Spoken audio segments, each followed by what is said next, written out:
3차 대전에 한번 발발하려고 했었던 적이 있어요. 핵전쟁으로. 원래 핵무기는 한번 그냥 발사한다고 해가지고 우리가 생각하는 것처럼 핵무기 발사! 이렇게 딱 누르면 이게 날아가는 게 아니거든요. 지구 멸망시계라는 게 있는데 그게 1초 전까지 당겨졌었던.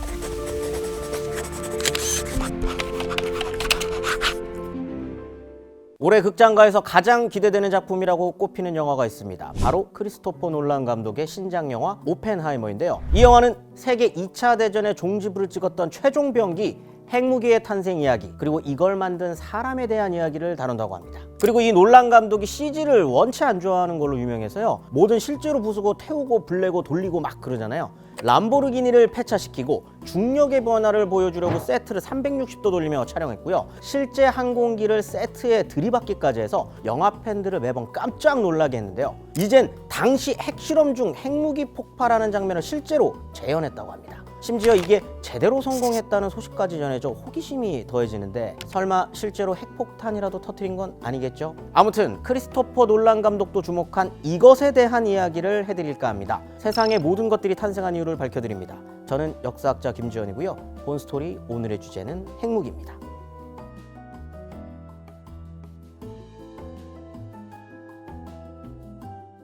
핵무기는 현재까지 개발된 무기 중 가장 강력한 파괴력을 지닌 것으로 알려져 있습니다. 폭발이 일어나면 나노초 수준의 짧은 순간에 전자기파와 복사열이 강하게 뿜어져 나오는데 폭발의 중심부는 순간적으로 하얀 빛을 내면서 온도가 약 1억 8천만 도까지 올라간다고 합니다. 폭발의 위력은 상상을 초월하는 수준이라서 1분 안에 주변 사물을 전부 방사선에 노출시키는 건 물론이고 멀리 있더라도 심각한 화상을 입을 수도 있고요.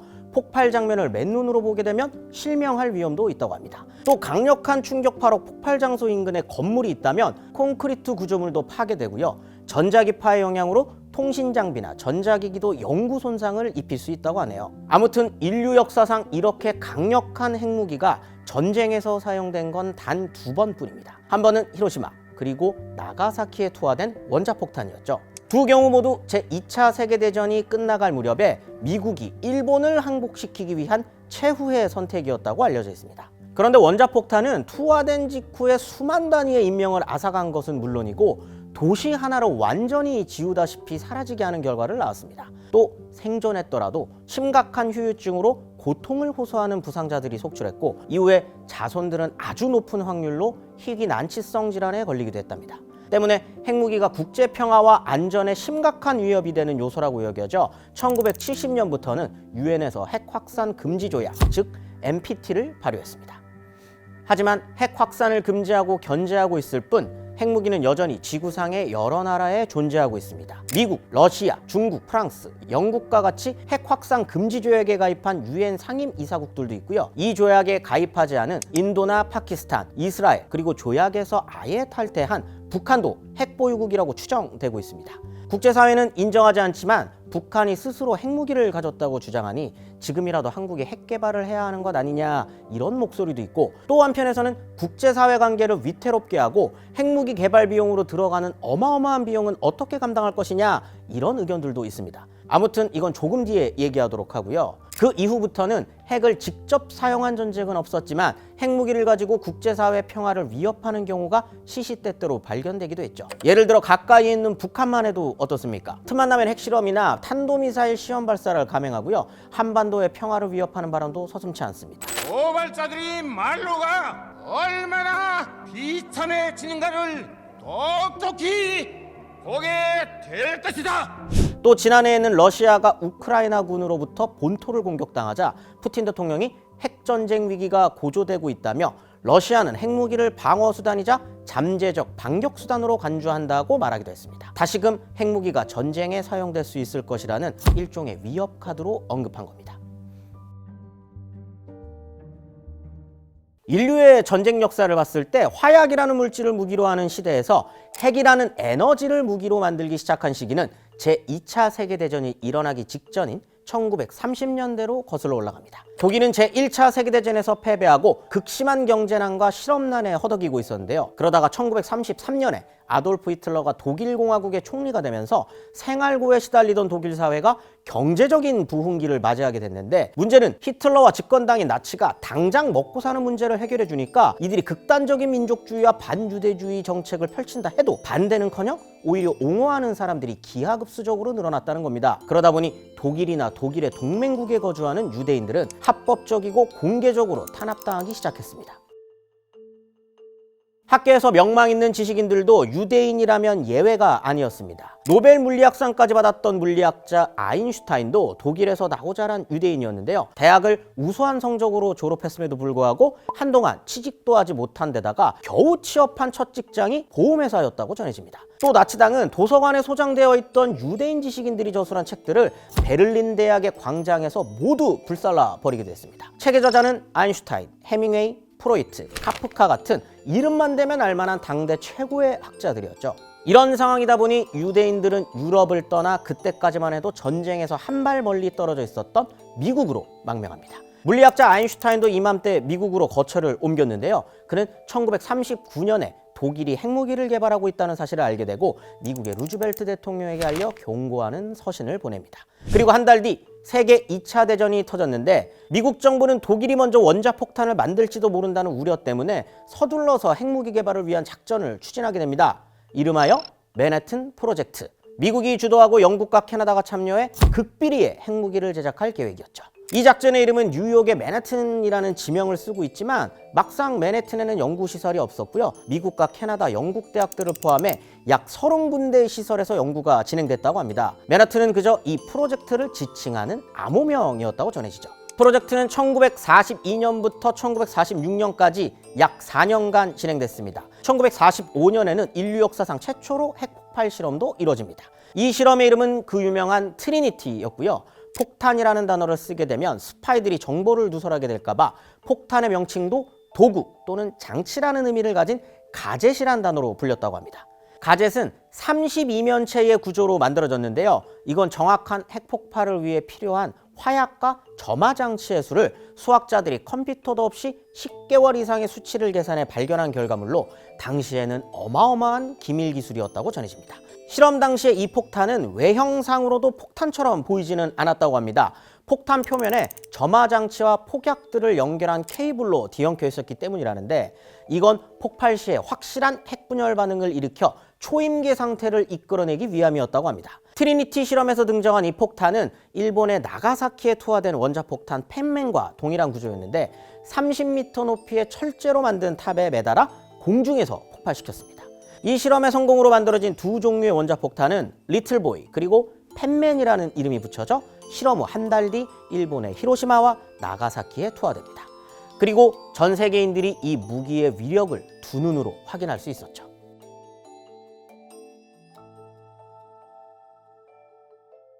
일전에 영국의 유력 경제지 파이낸셜 타임스에 실린 칼럼에 이런 내용이 언급된 적이 있습니다. 필자가 한 서방의 외교관에게 한반도에서 분쟁이 발생하면 자국민들을 대피시키기 위해 어떤 준비를 했느냐라고 물으니 그 외교관은 걱정할 필요가 없다. 이미 전쟁이 시작할 걸 알기도 전에 모두 끝날 것이다 라고 얘기했다는 겁니다. 왜냐하면 남과 북의 화력도 상당히 센 데다가 한반도라는 작은 땅에 아주 좁은 거리를 두고 위치하고 있기 때문이라는데요. 여기에다가 북한이 자주 언급하는 탄도미사일과 같은 무기에 핵탄두라도 장착해 사용한다면 사람들이 전시 상황에서 서울을 빠져나가기란 불가능에 가까울 것이라는 얘기였죠. 앞부분에서 얘기했던 것처럼 한국에 사는 사람이라면 핵 확산 금지 조약에서 탈퇴한 북한의 존재를 잊고 살 수가 없습니다.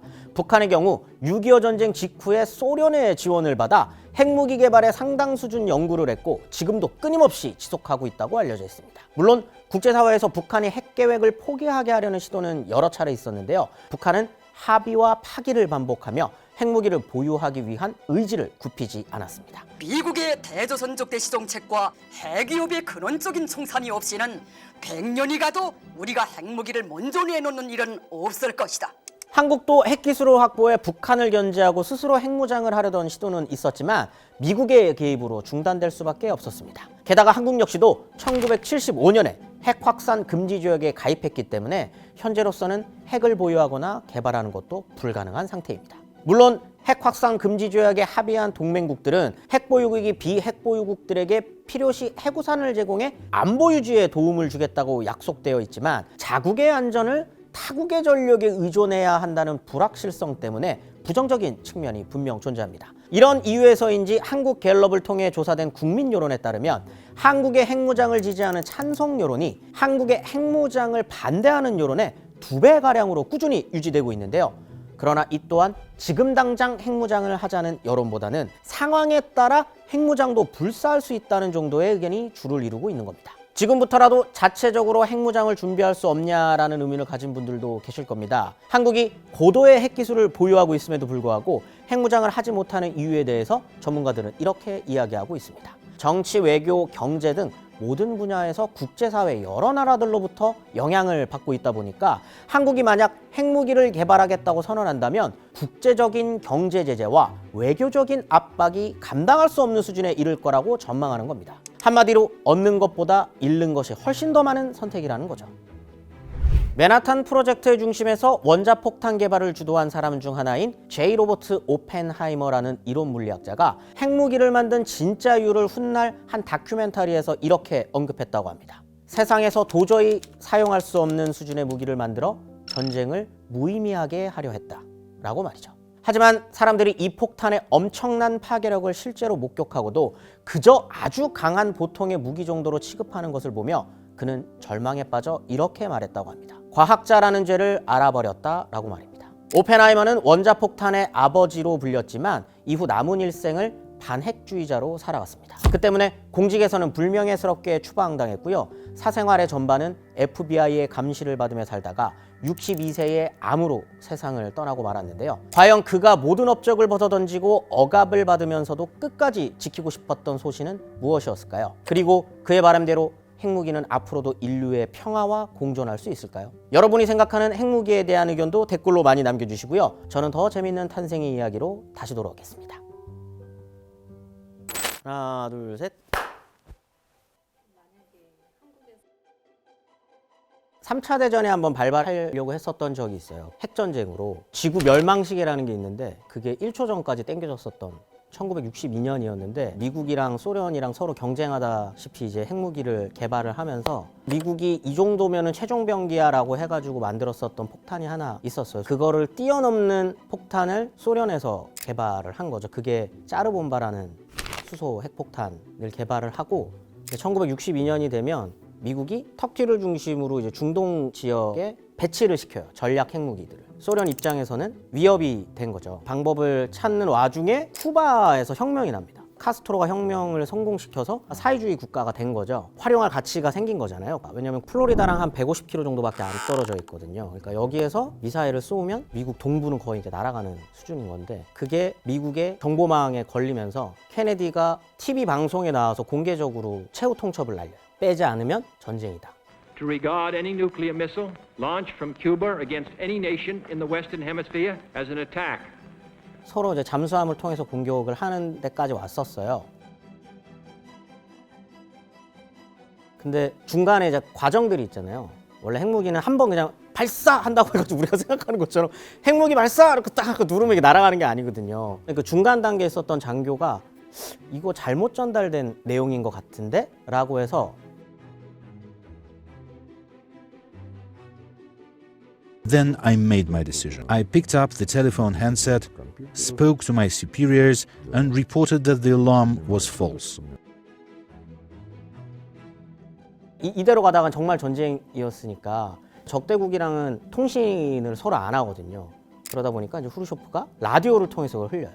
터키에서 빼면 우리도 빼겠다. 케네디가 그걸 듣고 받아들이면서 전쟁이 이제 종결된 게 62년 10월. 그래서 1970년에 핵 확산 금지 조약이 맺어지는 거거든요. 서로 거기까지 갔었으니까. 그 지금도 몇 초 안 남았어요. 그러니까 다시 17분으로 돌아갔다가 저 우크라이나랑 전쟁하고 하면서 다시